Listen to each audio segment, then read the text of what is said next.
Welcome back to part 2 of another embarrassing episode on me cleaning up my own aquarium.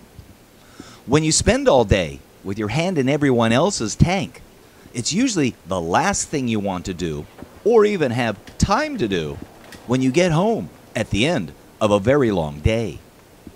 But that's just really an excuse for laziness. Maybe what I need to do is hire myself an aquarium service person. Maybe what I need to do, knowing that this system is now 13 years old, is I could or should set it up differently. The algae scrubber's been working famously for the last 3 years, but it's not eliminated 100% of the algae problem. Those lights are a combination of old fluorescents and power compacts. Maybe we should update it. The filter system is a sump filled with live rock, but it's been that way for 13 years. But hey, that's another story for another episode down the road. Today's project is a combination of actually 2 chores. I want to clean out the algae that's been growing in the tank, and I need to retrieve a snowflake eel, one that got loose in the tank about a week ago. I was holding it for a customer, but he managed to sneak out of his container. To catch him, I need to remove all the rock from the tank.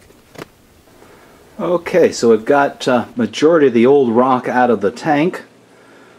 It's interesting as you begin to see, to an ironic degree, more of the fish. Where did I also see? There's also a little shrimp here. I don't know if you can see him.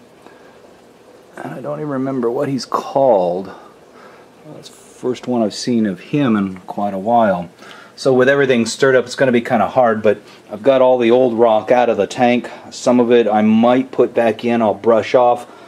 Some of it is not going to go back into the tank. I did prep myself for some new rock though.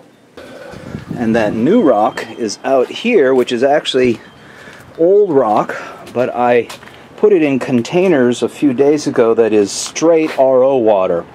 The idea being that A, I'm too cheap, and besides that I had all this rock here, to go buy new rock, and 2, the rock sitting in the RO water has nothing in it. It wants something. It wants to draw into itself. It wants to equalize with what's in it.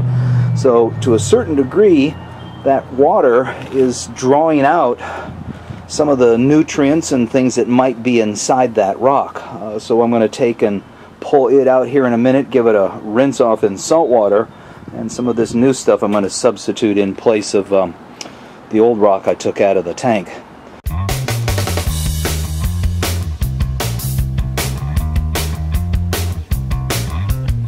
Can you see that guy? I don't recall what he's called, but that's a shrimp of some sorts. And this is my dirty reef tank. All the live rock has been pulled out of it, and the pump is turned off. The water is slowly clearing up at the moment, but we're in the process of kind of doing a half-ass overhaul. The further I get into this, the more I get into it. So sit back, buckle your seatbelt, and get ready to rock and roll.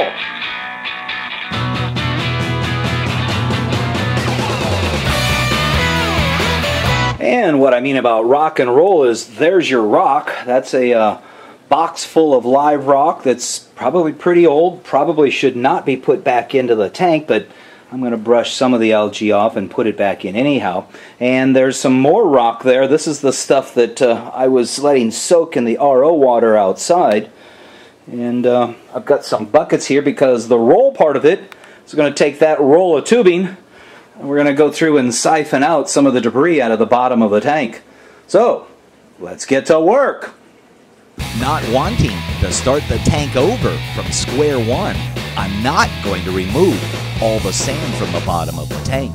Instead, I'm going to go through and siphon out as much of the loose debris and sediment that I can off the surface of that sand.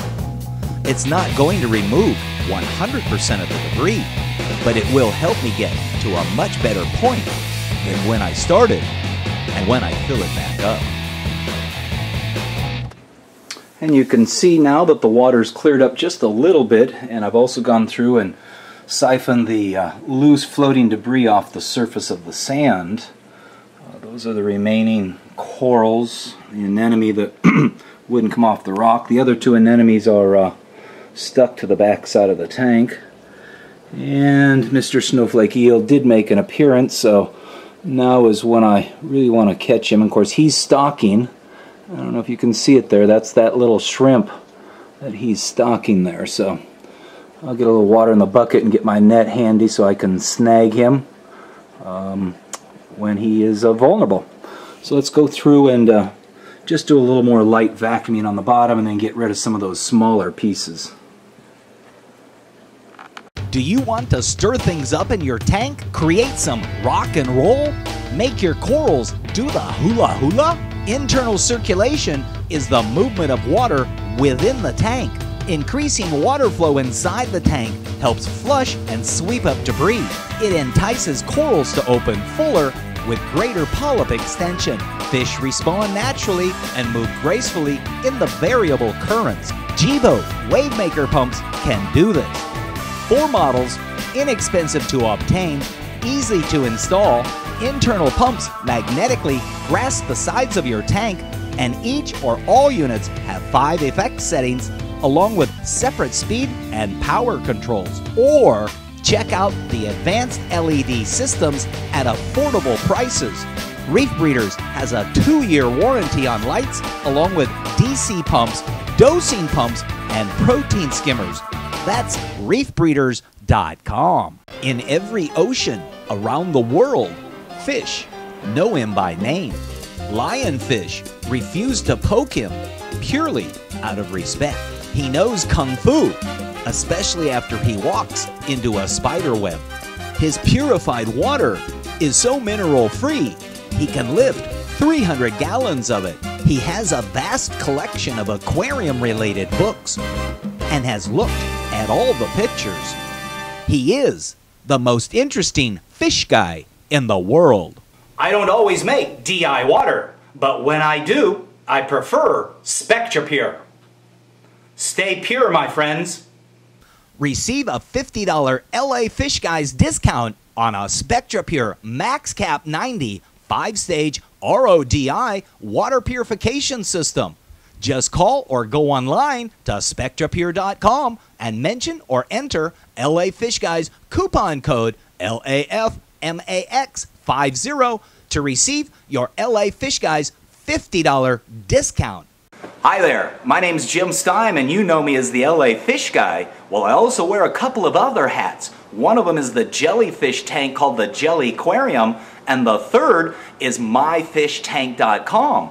I offer an entire line of acrylic aquariums ranging from rectangular to hexagon, flatback hex, as well as the custom curve front aquariums. There's also an entire line of stands and canopies ranging from MDF to pine to oak with a variety of different finishes available. And the website is even smart enough that you can calculate what the freight and crate charges to your location will be. That's myfishtank.com. Do you have an aquarium question? Are you looking for aquatic answers? Just key in wetwebmedia.com.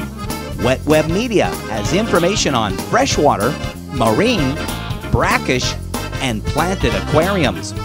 Wetweb Media is staffed by the capable Wetweb Media crew.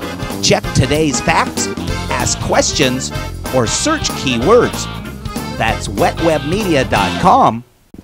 After cleaning the inside of the tank free of coralline algae and then removing all the live corals and the live rock from the tank, along with vacuuming the bottom of the tank, I've reached the point where I need to address the second reason that I started on today's project. That is catching an escaped snowflake eel. Well, we can't make any headway until we get that eel.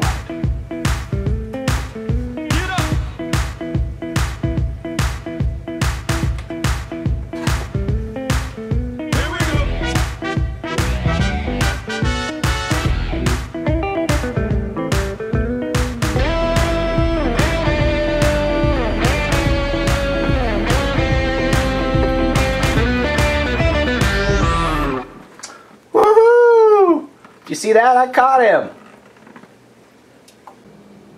So, with Mr. Snowflake Eel now out of my reef tank, and he's really one of the two reasons that precipitated this whole effort today. The second reason is I kind of got tired of looking at it the way it was. So now we're at the point where we can start putting some rock back into place. That's some of the old rock, that's some of the new rock, and this container here is for brushing off rock, and that's for rinsing off rock. So it's still a little cloudy, but I'm going to go ahead and kind of build or fill this up blindly, or at least not being able to see real clear. But then again, I don't have a clear idea as to what I'm doing, so just kind of having fun today, really. I do think I'm going to start off though with the new rock down at the bottom forming a foundation, and then put some of the cleaned off stuff on top of it. So that's the basic idea. Okay, so my process is to take some of the slightly good rock, give it a quick dip into the water, and then to take a brush, kind of try to brush off some of the loose, bad algae that's growing on there. Isn't going to solve the problem, but it'll knock it down a whole lot. Since live rock doesn't grow on trees, we kind of have to recycle some of it. For me, the rock foundation is what I call table and legs. There are two vertical rocks with a flat one that spans over the top of the two. It forms caves below and a flat spot above to place the second level of live rock. So I've gotten about as far as I can go as far as seeing what to put into the tank. I've got most of the big pieces in there. I've created what I believe is an interesting aquascape, but again, I'm kind of doing it blindly. So at this point, what I want to do is put some new salt water into the tank, get the system running so that it kind of clears up a little bit. I can then take these final pieces, the more decorative living coral pieces, brush off some of the remaining algae, and put them into the tank. But as you can see, I'm going to have to take about 30-35 gallons, and for me, the big advantage of adding salt water is this. Is that I've got 200 gallons of it on hand, and not only is it already made salt water, but at the same time, it's made with a quality salt and purified water with our water purification system. So I'm going to hook up a hose and pump it into the tank. And with the water pump hooked up and the hose in place, we can easily pump our 35 gallons of new salt water directly into the tank. And again, I want to get the system running here so it'll clear up a little bit so I can begin to deal with the final pieces going back into the tank. Alright, the water is starting to clear up.